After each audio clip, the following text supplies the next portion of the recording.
नमस्कार। एक बार फिर से आज आपका स्वागत है हमारे ग्रूमिंग द ग्रूमर्स चैनल पर। बातें अभी भी वही चल रही हैं। इलेक्शन तो हो गया, एग्ज़िट पोल्स भी आ गए, इंडिकेशंस भी आ गए कि किसकी सरकार बननी चाहिए या बन सकती है। आप सभी लोगों ने अपने अपने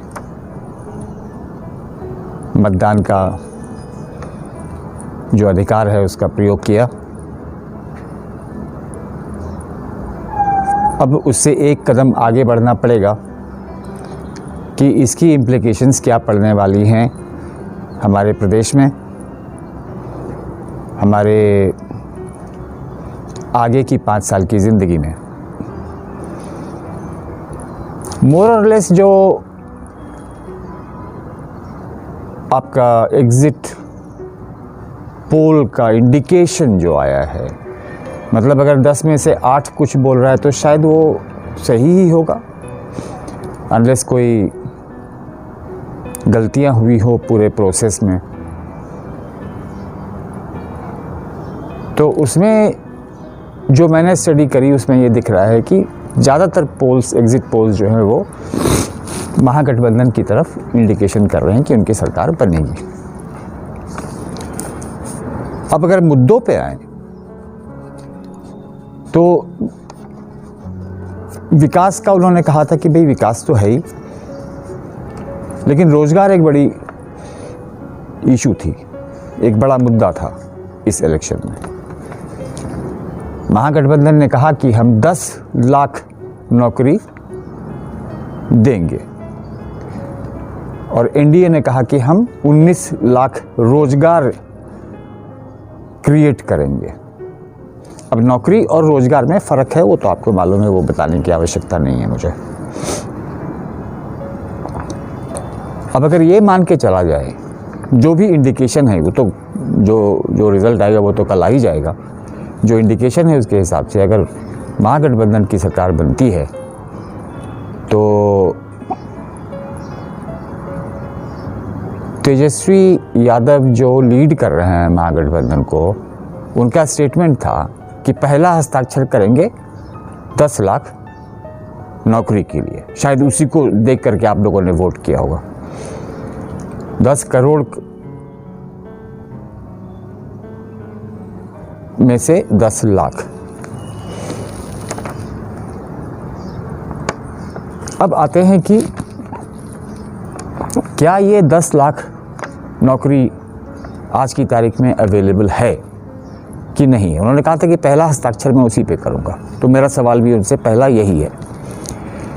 मैं आपको latest government jobs 2020 vacancies list बता के दे रहा हूँ अलग अलग डिपार्टमेंट में, जो बिहार सरकार का है।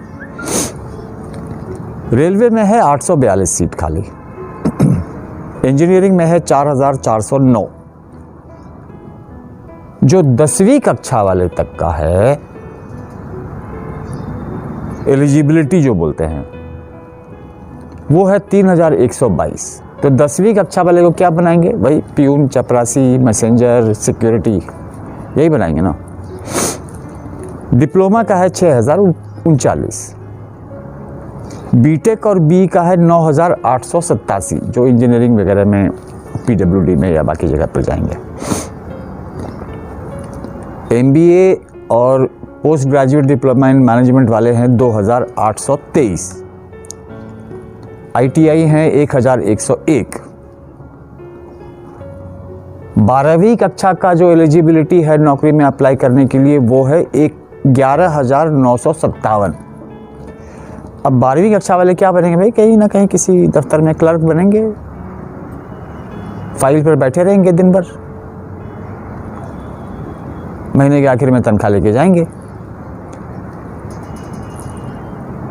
एनी ग्रेजुएट, अब वो एनी ग्रेजुएट का जो एलिजिबिलिटी है वो किस तरह के स्लैब में आएगा, किस तरह के ग्रेड में आएगा, ग्रेड 1, ग्रेड 2, ग्रेड 3, ग्रेड 4, किस तरह की नौकरी होगी, कहाँ पर डिप्लॉयमेंट होगा, उसका स्पेसिफिकेशन नहीं दिया गया है। लेकिन कोई भी जो ग्रेजुएट है उसकी एलिजिबिलिटी अगर ग्रेजुएशन है अप्लाई करने के लिए, तो ऐसे 1,27,888 वैकेंसीज अभी अवेलेबल हैं। मैं आज की बात, मतलब एज ऑफ नाउ की बात कर रहा हूँ। एनी पोस्ट ग्रेजुएट जो एलिजिबिलिटी बनती है वो है 22,415। जिन्होंने बीएससी किया है, जो एलिजिबिलिटी है बीएससी की, बैचलर ऑफ साइंस, वो है 7,612। पीएससी नौकरियां हैं 2,537। बहुत इंटरेस्टिंग चीज़ आपको बताने वाला हूँ। एग्रीकल्चर जॉब्स कितना है? 160। अब आप हमें ये बताइए कि हमारे बिहार में ना तो खनिज रह गया, ना तो संपदा रह गई। 61% तो हमारी लिटरेसी लेवल है, 87% हमारा डिपेंडेंस एग्रीकल्चर पर है, और नौकरी खुल रही है एग्रीकल्चर में 160। मतलब कोई सिंक्रोनाइजेशन दिखता है आपको? ग्राम पंचायत में एक्सटेंशन ऑफिसर काहे नहीं अपॉइंट करते हैं? आप सबौर में इतना बड़ा एग्रीकल्चर कॉलेज खोल के रखे हुए हैं, कहाँ जाते हैं वहाँ के सब ग्रेजुएट? चले जाते हैं बिहार के बाहर ब्रेन ड्रेन होकर के। पुलिस में 4,382 नौकरी खाली है। एसएससी जॉब जो है वो 16 है। इंडियन आर्मी में कुछ है, लेकिन उसका क्लैरिटी अभी नहीं है। Bihar state university service commission में असिस्टेंट प्रोफेसर में 4,638 नौकरी खाली है। Nuclear power corporation of India limited में 206 और इंस्टीट्यूट ऑफ बैंकिंग में 647।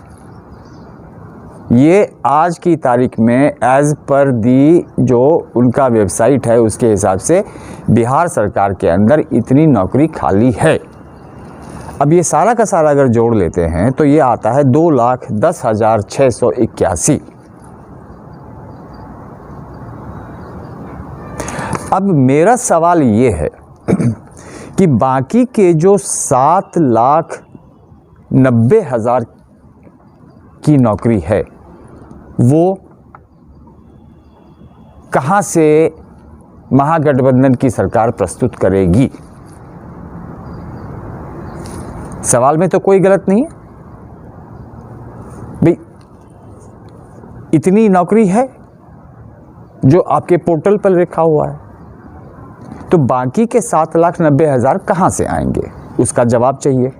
और ये जवाब कब चाहिए? ये जवाब शपथ ग्रहण करने के पहले चाहिए कि ये 7,90,000 जो नौकरी है ये फला फला फला ग्रेड में, फला फला फला स्लैब में, फला फला फला डेजिग्नेशन में इनकी नौकरी को हम नियुक्त करेंगे।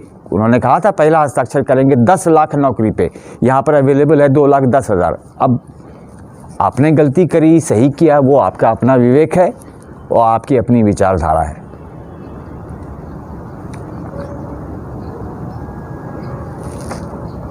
सवाल यहाँ पर ये पैदा होता है कि मैंने आपसे कल भी बात करी थी इस चीज़ पर, इसके पिछले वाले एपिसोड में, कि 1 किलो चावल में 100 आदमी को खिलाइएगा।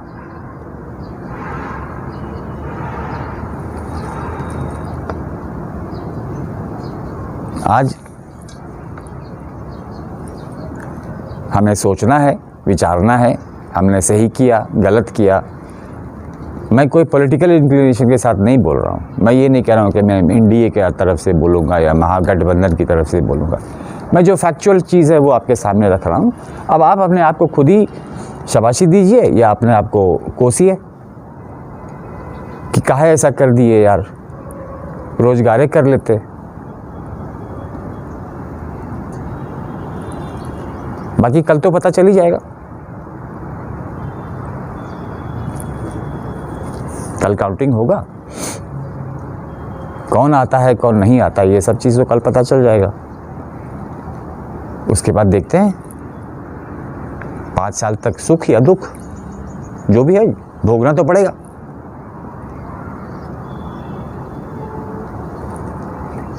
बाकी इंतज़ार करते हैं कल का। कल फिर मिलेंगे एक छोटे से एपिसोड के साथ, एनालिसिस करेंगे कौन कहाँ से कैसे जीता, क्यों जीता,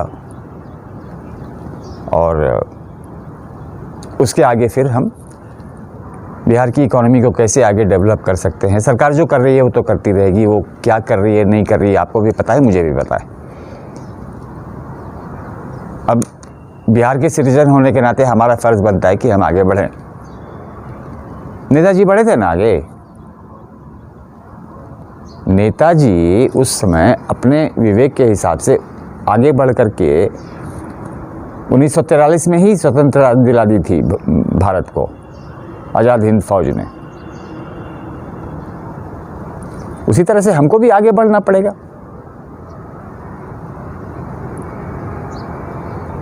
विचार लाने पड़ेंगे, इश्यूज उठाने पड़ेंगे, प्रॉब्लम्स ढूंढने पड़ेंगे, उनके सॉल्यूशंस निकालने पड़ेंगे। क्या क्या अपॉर्चुनिटीज़ है, उसको स्ट्रेंथ क्या है हमारी वो ढूंढना पड़ेगा, उसको हाईलाइट करना पड़ेगा। वीकनेस क्या है हमारी, इसके ऊपर काम करके उसको दूर करना पड़ेगा। अपॉर्चुनिटीज़ क्या क्या है हमारे पास वो ढूंढना पड़ेगा, लोगों के साथ शेयर करना पड़ेगा। और थ्रेट्स क्या क्या है हमारे पास, उसको कैसे दूर किया जाए वो हमें करना पड़ेगा। सरकार के भरोसे बैठिएगा तो फिर बैठे रह जाइएगा ज़िंदगी भर, जैसे आज तक बैठे थे। चाहे आप जगन्नाथ मिश्रा ले लीजिए, चाहे आप भागवत झा आज़ाद ले लीजिए, चाहे लालू यादव ले लीजिए। उसके बाद तो तीसरी कक्षा फेल राबड़ी देवी भी आपकी चीफ मिनिस्टर रही है, और अब अपना कमान संभालने वाले हैं 9वीं कक्षा फेल को। बहुत अच्छा, बहुत अच्छा। अपने भाग्य विधाता आप खुद होते हैं, समझे आप। अब आप कल रिजल्ट आने के बाद अगले 5 साल के लिए सुख भोगना है कि दुख भोगना है, उसके लिए खुद तैयार रहिए। कल फिर मिलते हैं रिजल्ट के एनालिसिस के साथ। तब तक के लिए नमस्कार, जय हिंद, जय भारत, जय बिहार।